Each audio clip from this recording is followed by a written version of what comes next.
இன்றைக்கு சில கயறுகள் அறுக்கப்பட போகிறது, சில சங்கிலிகள் உடைக்கப்பட போகிறது. இன்றைக்கு சில தடைகள் நீங்க போகிறது, சில விடுதலை இன்றைக்கே உங்களுக்குள் இறங்கி வரப்போகிறது. அன்பு உறவுகளே, இயேசுவின் இனிய நாமத்தில் மனதார வாழ்த்துக்கள். ஏசப்பா உங்களை ஆசீர்வதிப்பாருங்க. சங்கீதம் 129:2 துன்மார்க்குடைய கயறுகளை அவர் அறுத்தார் என்று இஸ்ரவேல் இப்பொழுது சொல்வதாக. பிரியமானவர்களே, கயறு எதுக்குங்க?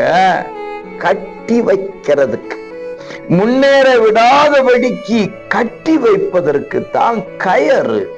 இதை செய்யாத, இதை தொடாத, இங்க போகாத, பைபிளை எடுக்காத, பைபிளை எழுதாத, வாசிக்காத, தூக்காத, ஆலயத்துக்கு போகாத, கையையும் காலையும் கட்டி வச்சிருக்கலாம்.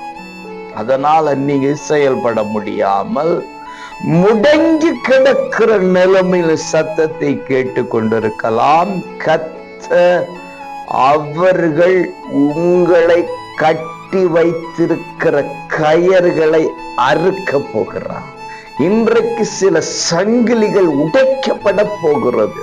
இன்றைக்கு சில தடைகள் நீங்க போகிறது.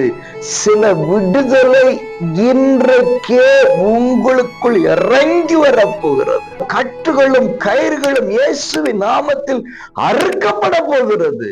இன்றைக்கு சுதந்திரத்தை, விடுதலை உணர்வீர்களாக, பெற்றுக்கொள்வீர்களாக. God bless you.